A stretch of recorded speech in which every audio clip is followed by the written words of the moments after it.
Inilah negara-negara dengan kuota haji terbanyak di dunia. Di tahun 2025 ini, setidaknya ada 1,8 juta umat muslim dari seluruh dunia yang akan melaksanakan ibadah haji ke Tanah Suci.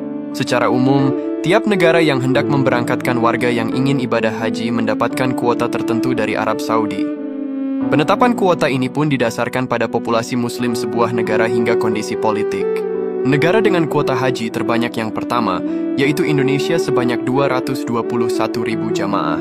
Kemudian yang kedua, disusul oleh Pakistan sebanyak 179.000 jamaah. Kemudian yang ketiga, disusul India sebanyak 175.000 jamaah. Kemudian yang keempat, yaitu Bangladesh sebanyak 127.000 jamaah. Kemudian yang kelima, disusul oleh Nigeria sebanyak 87.000 jamaah. Adapun untuk perihal lama antriannya, inilah daftar negara dengan masa tunggu berangkat haji reguler paling lama di dunia. Peringkat yang pertama, yaitu Malaysia dengan lama antrian sekitar 120 hingga 140 tahun. Peringkat yang kedua, yaitu Singapura dengan lama antrian sekitar 35 hingga 40 tahun. Peringkat yang ketiga, yaitu Indonesia dengan lama antrian sekitar 11 hingga 41 tahun. Kemudian yang keempat, yaitu Bangladesh dengan lama antrian sekitar 7 hingga 10 tahun. Hal ini tentu berbeda dengan negara India dan Pakistan yang bisa berangkat di tahun itu juga tanpa antri. Padahal persentase kuota haji dan jumlah umat muslim hampir sama dengan Indonesia. Menurut kalian, apa penyebab antrian haji di Indonesia itu cukup lama? Berikut daftar 5 negara dengan biaya haji paling murah di dunia. Negara yang pertama, yaitu Arab Saudi. Hal ini tentu dapat dipahami karena Arab Saudi merupakan tuan rumah penyelenggaraan haji yang dilaksanakan di Makkah. Kementerian Haji dan Umrah Arab Saudi menetapkan biaya yang sangat murah, yakni hanya sekitar 55 juta rupiah.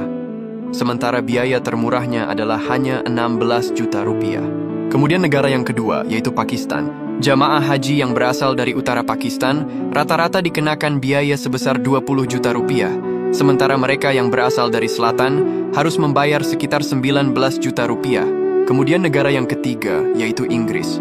Ongkos haji dari Inggris adalah hanya sekitar 60 juta rupiah. Biaya ini sudah termasuk visa, biaya haji dan zabihah, serta penerbangan pulang dan pergi. Kemudian negara yang keempat, yaitu India. Jamaah haji yang berangkat dari India dibebani biaya sebesar 70 juta rupiah saja. Kemudian negara yang kelima, yaitu Indonesia. Ongkos naik haji yang ditetapkan pemerintah Indonesia adalah 89 juta rupiah, dengan pengurangan dari nilai dana manfaat haji menjadi 55 juta rupiah. Biaya tersebut sudah termasuk biaya hidup dan akomodasi selama di Arab Saudi. Ya Allah, semoga kita semua bisa berhaji dan umroh ke Tanah Suci. Amin.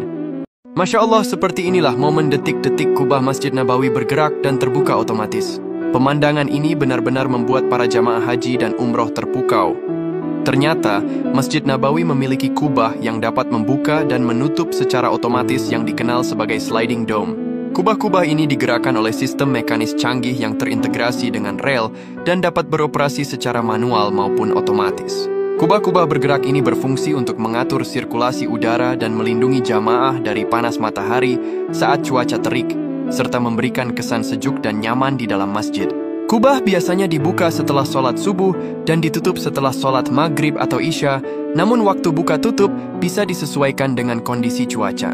Jika dibuka atau ditutup secara manual, kubah membutuhkan waktu sekitar 30 menit. Namun jika menggunakan sistem otomatis, prosesnya hanya memakan waktu sekitar 30 detik. Saat ini Masjid Nabawi memiliki 27 kubah yang bisa dibuka dan ditutup. Kubah-kubah ini dirancang dengan menggabungkan desain konstruksi, teknik, seni arsitektur, dan teknologi pergerakan kubah. Material yang digunakan untuk kubah meliputi baja, komposit, kayu dari Maroko, dan ubin granit. Ya Allah, semoga kita semua Engkau mampukan untuk berhaji dan umroh ke Tanah Suci dan bisa melihat kubah ajaib ini. Amin. Inilah biaya pembuatan pintu emas Ka'bah yang sangat menakjubkan. Banyak umat Islam yang belum tahu bahwa pintu Ka'bah ini terbuat dari emas murni seberat 280 kg. Tak tanggung-tanggung, biaya yang digelontorkan mencapai 13 juta rial atau setara 57 miliar rupiah. Biaya ini sungguh fantastis mengingat hanya digunakan untuk membuat satu pintu saja. Pintu ajaib ini memiliki panjang 3,1 meter, lebar 1,9 meter, dan kedalaman 2,2 meter. Pintu ini terlihat sangat mewah dan indah. Di permukaannya terdapat ukiran dan tulisan kaligrafi Arab yang sangat menawan. Pintu ini memiliki 2 daun pintu, yaitu kiri dan kanan. Di antara keduanya terdapat gembok pengunci untuk sebagai pengaman dalam Ka'bah. Tidak sembarang orang bisa masuk dan keluar lewat pintu ini, mengingat hanya orang-orang penting saja yang diizinkan. Pintu Ka'bah juga dijuluki sebagai Bab Ar-Rahman atau pintu kasih sayang. Selain dilapisi emas, pintu Ka'bah juga diselimuti dengan kiswah. Kiswah tersebut diberi nama Al-Barkah yang memiliki tinggi 6 meter dan lebar 3 meter.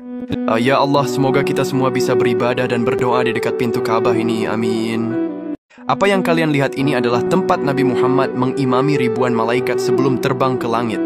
Tempat inilah yang menjadi kiblat pertama umat Islam sebelum dipindah ke Ka'bah.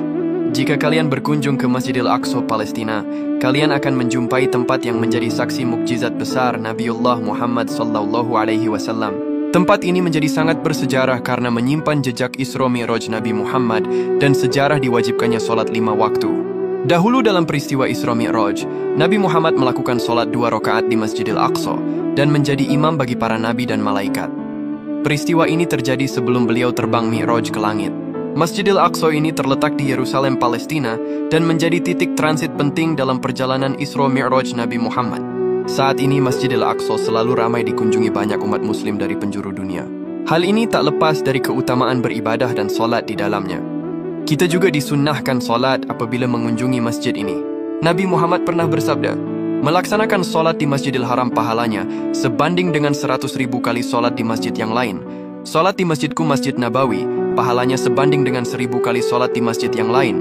Sedangkan solat di Masjidil Aqsa, pahalanya sebanding dengan 500 kali solat di masjid yang lain. Hadis riwayat Tabrani. Ya Allah, semoga kita semua bisa berziarah dan melaksanakan solat di masjid mulia ini. Amin. Sebuah kabar gembira datang untuk seluruh jamaah haji dan umat Islam di Indonesia. Pemerintah Arab Saudi baru-baru ini mencanangkan target ambisius untuk menampung hingga 5 juta jamaah haji pada 2030. Angka itu naik hampir 3 kali lipat dibanding jumlah jamaah tahun ini yang mencapai sekitar 1,8 orang dari seluruh dunia. Dengan begitu, antrian haji akan terpangkas bahkan bisa berhaji tanpa antri. Untuk bisa menampung kapasitas jamaah yang cukup besar, Arab Saudi kini tengah melakukan perluasan kawasan hotel dan Masjidil Haram. Bapak Prabowo Subianto juga telah melakukan negosiasi dengan Kerajaan Arab Saudi untuk bisa mendirikan kampung haji di Makkah. Kampung haji sendiri berfungsi sebagai pusat layanan haji dan umroh terpadu untuk jemaah Indonesia. Bukan hanya sebagai tempat menginap saja, kampung ini akan menyediakan berbagai fasilitas dan layanan yang terintegrasi seperti akomodasi, transportasi, kesehatan, serta koordinasi operasional yang bertujuan untuk meningkatkan kenyamanan dan kemudahan jemaah dalam beribadah. Hal ini nantinya diklaim bisa menekan biaya perjalanan haji dan umroh sehingga bisa lebih murah dan terjangkau. Tidak hanya itu, Kementerian Agama juga berencana membuka haji dan umroh lewat jalur kapal laut.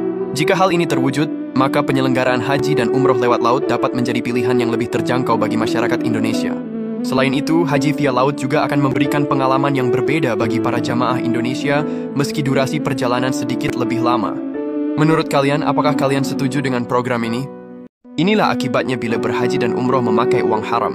Di musim haji tahun ini, ada saja peristiwa aneh dan janggal yang dialami para jamaah haji. Ada yang mengalami keajaiban, tetapi banyak pula yang mengalami kesialan. Tingkah-tingkah buruk para jamaah haji banyak yang ditampakkan Allah ketika berada di depan Ka'bah. Lihat saja, ada seorang pria menjerit keras dan meronta-ronta seperti kerasukan setan. Ada juga yang bertingkah aneh dan bergoyang-goyang, dan ada juga yang ketakutan saat memandang Ka'bah. Biasanya orang-orang seperti ini memiliki latar belakang buruk yang hanya Allah lah yang mengetahuinya. Seperti berangkat haji memakai uang haram, berhaji memakai uang korupsi, berhaji untuk pamer dan mencari gelar, melakukan kesyirikan di tanah suci, berhaji untuk mencari popularitas dan jabatan, serta masih banyak penyebab lainnya. Penting sekali bagi para jamaah haji untuk meluruskan niat ketika beribadah di tanah suci. Terkadang meski niat dan ibadah sudah benar tapi masih memakai uang haram sekecil apapun, maka biasanya mereka akan mendapat kesulitan dan peristiwa aneh di tanah suci. Berbeda bagi para jamaah yang berhaji memang tujuannya hanya untuk beribadah dan memakai uang halal, tentu Allah akan memberikan dan menampakkan keajaiban di tanah suci, seperti disembuhkan penyakitnya, dikabulkan hajatnya, dimudahkan rezekinya, diberikan rasa nyaman tentram dan lain sebagainya. Ya Allah, semoga kita semua dijauhkan dari berhaji memakai uang haram dan riba. Amin.